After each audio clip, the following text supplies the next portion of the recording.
Hi again, everyone. I'm Ollie Matthews. This is the Narcissistic Resistance, and this resistance video is sponsored by contribution from Sarah. And here's her story. And Sarah has written to us before several videos. I believe one of the most recent ones, and it's been a while, was it doesn't matter how much proof you have on the narcissist. And there was one basically, if the narcissist could have killed you, they would have. So here we go. Hello again, Ollie. It's been a while since I've last written to you, and a lot has happened since then. If you remember, I was living in a house my parents were renting to me, and my mom bought my ex-husband a house right down the street from me. The advice I kept getting was to get out of my mom's house. Well, I finally escaped. I finally found a house to rent in another city over and moved out in October. I packed in the daytime and got a U-Haul truck and loaded it up in the nighttime without telling anyone. My first night in the new house was October 1st. My birthday is on October 17th.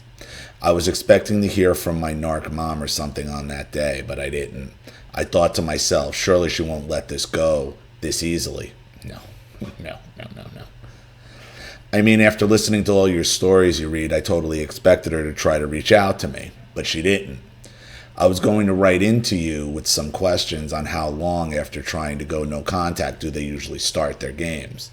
Well, I didn't write to you because the following day I received a birthday package from my mom. And yes, it was unexpected.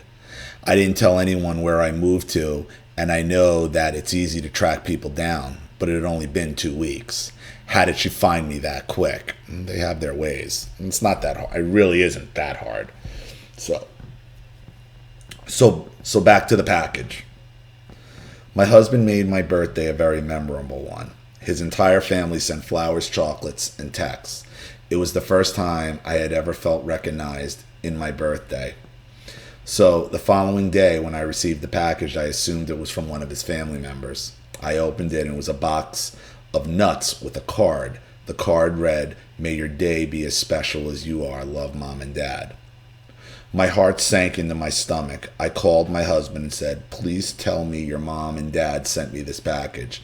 He confirmed it wasn't them. So I analyzed this package for days, if not weeks. And I'll add that no one else outside of this channel will understand what her package meant. She basically sent me a message saying, "Haha, I found you, you retarded crazy bitch." But of course, even if I called her out on that, then I'm only confirming my crazy. Why? Do you have like an affinity for nuts? Listen, they're always sending you a message. I've said that a million times. A million times. Why? Do you have an affinity for nuts or something?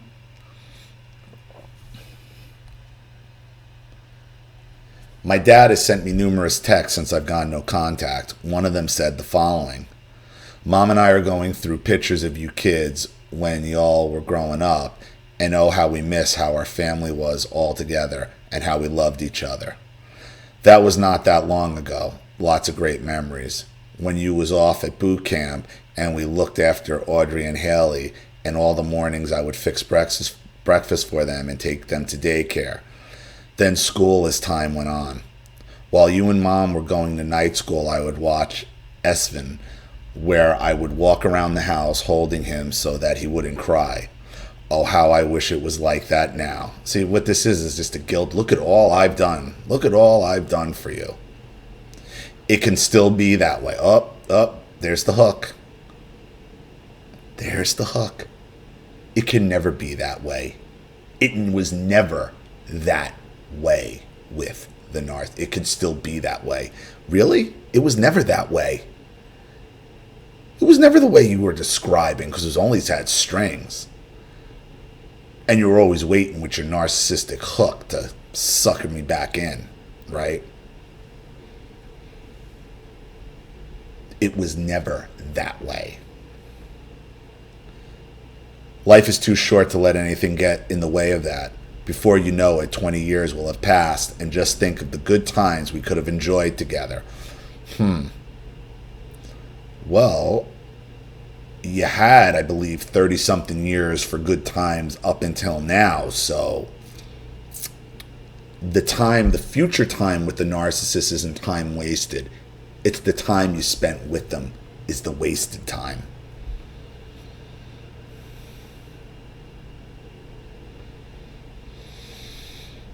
Mom and I miss you and the kids. We miss our family being together. I wish you could feel the same way for the sake of our family. I love you very much and miss you. I don't want to go through life without you. I am very sorry for anything that I have done that has hurt you. Please forgive me. Love always, Dad. One thing he's good at is speaking for my mother, telling me how much he loves me. Eye roll.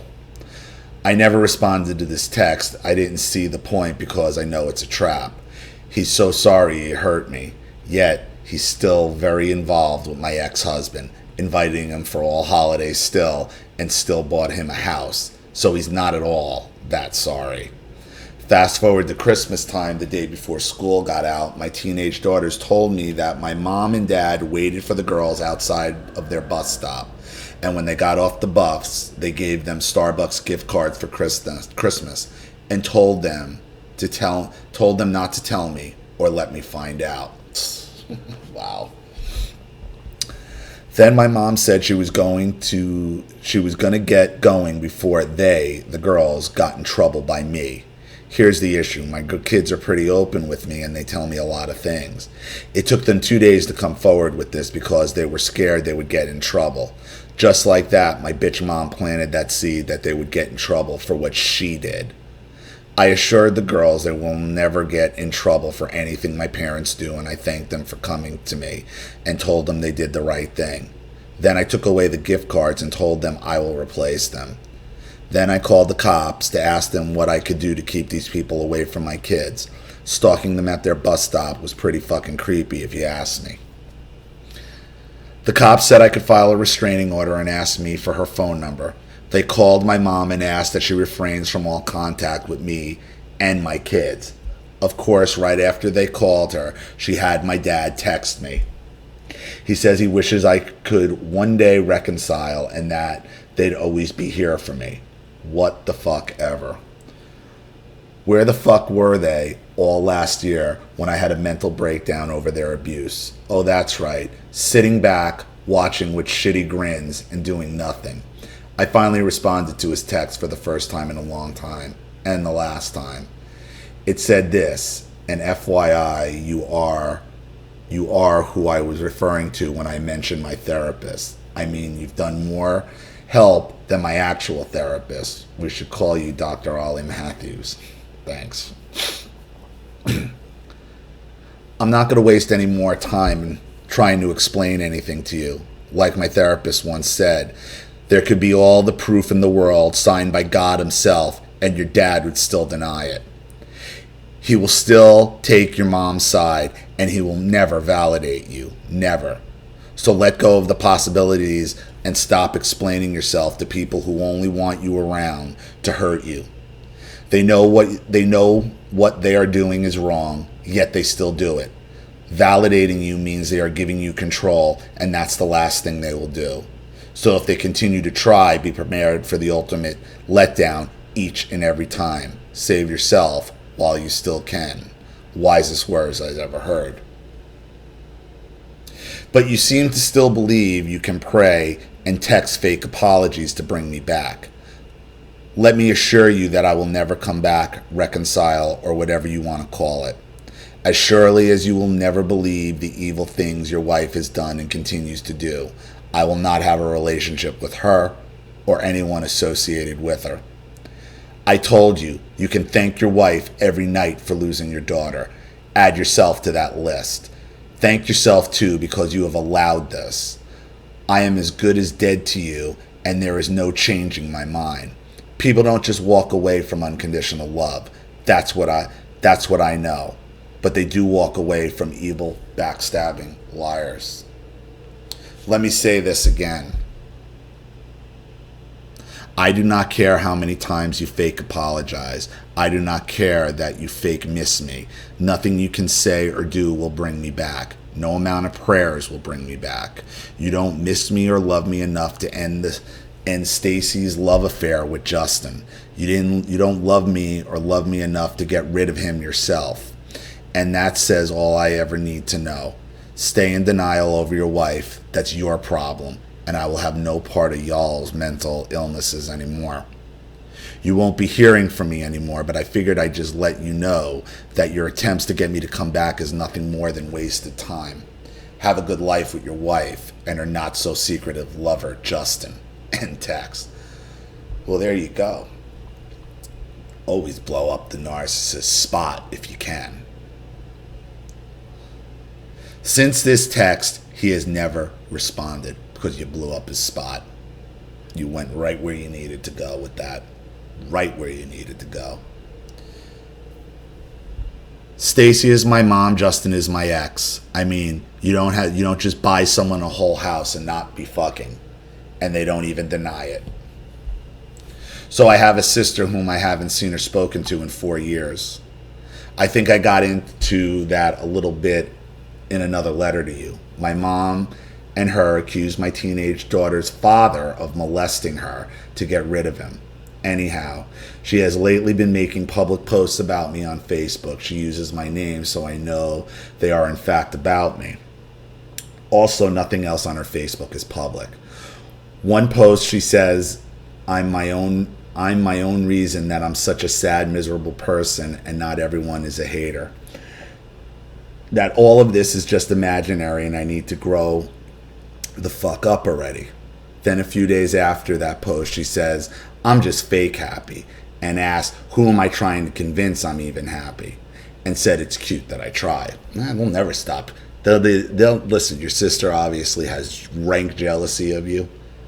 Okay, and it's just an attempt to gaslight. Why? Because she's fucking jealous.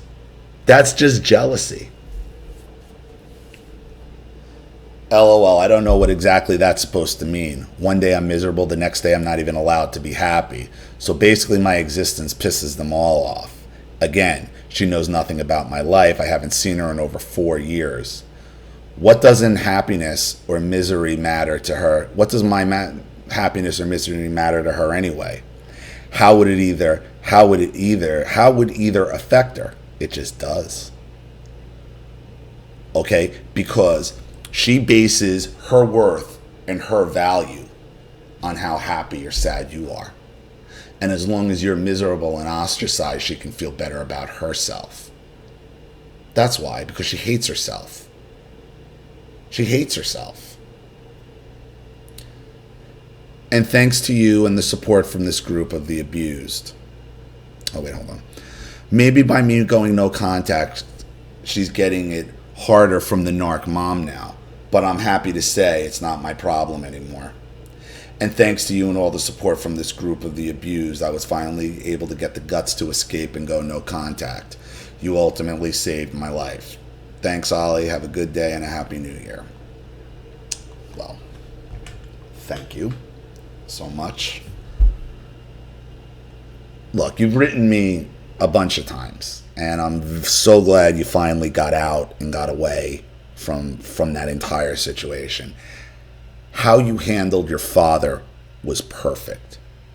You have to realize that, yeah, your sister is probably getting the brunt of it. And your sister is jealous you got away. You got out, you got away. Your mother's banging your ex-husband after she bought him a house, and your father's and you still just went, fuck you. Fuck you all. I'm out of here. I'm away. You don't hurt me.